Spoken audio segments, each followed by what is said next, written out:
Hello दोस्तों, नमस्कार। मैं किशन मुरारी सिंह।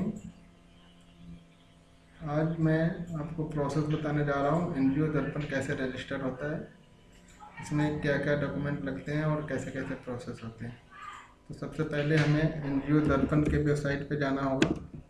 एनजीओ दर्पण लिख देंगे, हम आपके लिए बता रहे हैं। ये एनजीओ दर्पण, ये NGOdarpan.gov.in, इस पर क्लिक करेंगे।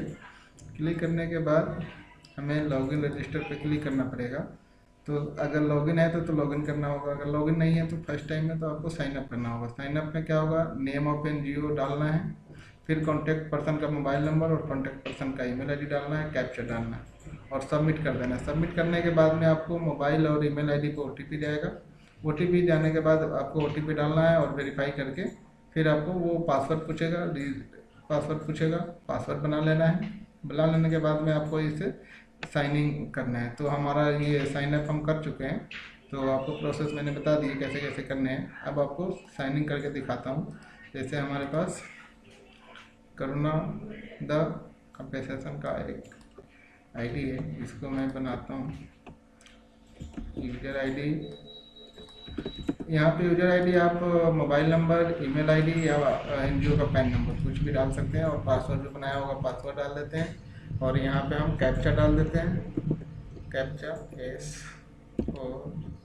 SOXQ, साइन इन कर लेते हैं।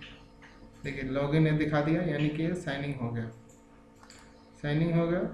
अब जो हम रजिस्टर किए थे तो 10% ही हुआ है, तो अब हमें क्या करना है, ये जैसे दे रहा है यहाँ पे कि click here to add office bearer details, please make provide information at least 3 office bearer which is mandatory to process to your request.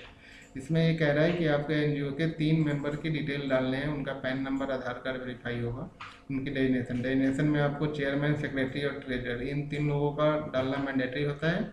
उसके बाद सोर्स ऑफ फंड की इन्फॉर्मेशन डालनी होती है कि आपके पास अगर सोर्स ऑफ फंड कहीं से आ रहा है तो उसको बताना होता है। तो चलिए अभी हम शुरू करते हैं। Click here to update your NGO profile. अब यहाँ पे हम एनजीओ प्रोफाइल में जाएंगे।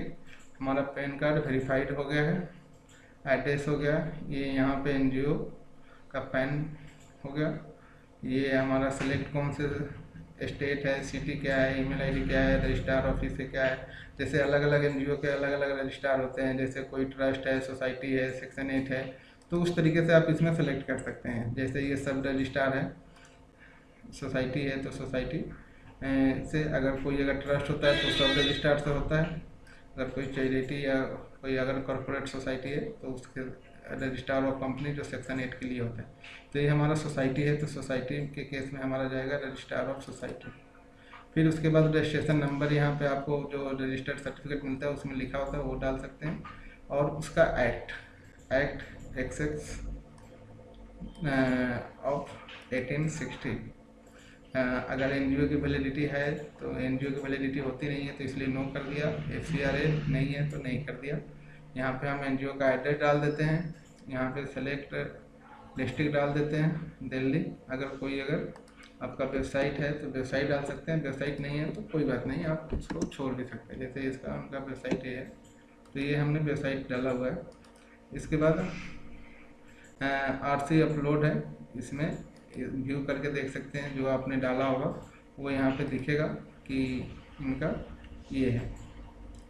तो ये हम डाल दे, अभी पेंडिंग दिखा रहा है क्योंकि अभी ये अप्रूवल, अभी पूरे डिटेल डालेगा तो फिर अप्रूव होगा। तो अब चलिए दूसरे सेक्शन में आते हैं।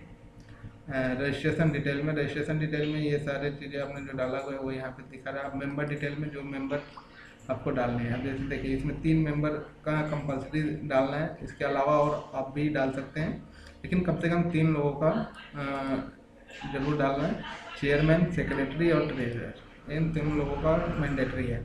तभी आपका ये 100% कंप्लीट होगा और आपको अप्रूवल मिलेगा, अदरवाइज नहीं मिलेगा। तो हम ऑफिस बैरियर में सबसे पहले डालते हैं, जैसे हमने यहाँ पे सेव कर रखा है, परविंदर सैनी, मेल हो गया, इनका डेट ऑफ बर्थ 22/10/95 हो गया, 22/10/95 हम यहाँ से सेलेक्ट कर लेंगे। 22/10/95, 22/10 यानी अक्टूबर 22।